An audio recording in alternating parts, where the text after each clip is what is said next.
Start by securing your thread to the hook and then wrapping your thread back to the bend of the hook.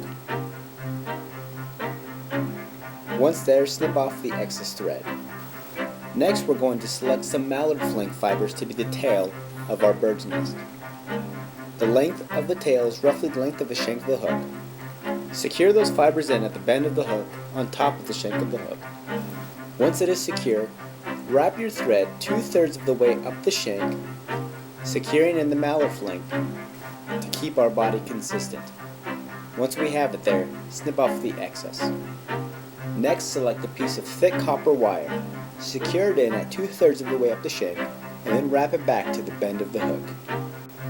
Once it's there, dub on some hare's ear for the body of our bird's nest. Once dubbed, begin wrapping the hare's ear around the shank of the hook, bringing it up to 3/4 of the way up the shank, trying to build a nice taper for the body. Add some more dubbing if you need, and continue wrapping.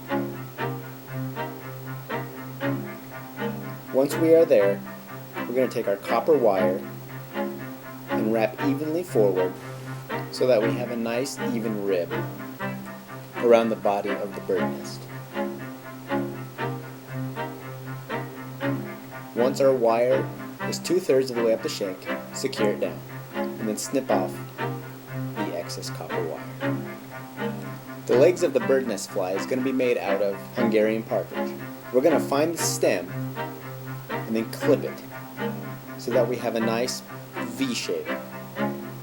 Take that V shape, point it back toward the bend of the hook, securing it on top of the shank of the hook. The legs should be roughly as long as 3/4 of the body. When you secure down the partridge, the legs should fray out on either side of the nymph. Snip off the excess partridge. Secure it down with a few more security wraps. For the thorax of the bird nest, we are going to use a dubbing loop. And to create the dubbing loop, we're going to pull out about 7 inches of thread, securing the middle of that thread, pulling the tip of the bobbin back to the shank of the hook, and then securing that thread down, wrapping your thread behind the eye. Now we've just created a dubbing loop. Next, we're going to take our swiveling hackle pliers and pinch them down right in the middle of the dubbing loop. At this point, we should have 2 pieces of thread parallel to each other that we can start slipping in a little bit of hare's ear. When you're adding this material, try and keep it as sparse and flat as possible when we slip it in between both thread pieces. Once you have a good amount of dubbing in between the thread, begin to twist with your hackle pliers the dubbing loop so that all the pieces of hare's ear get captured in between the twisted thread.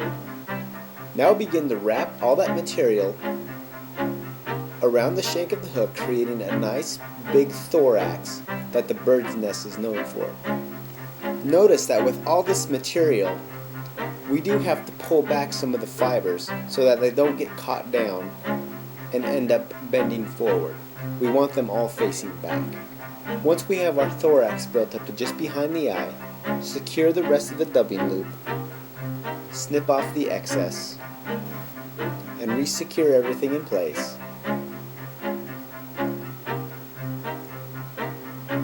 And whip finish.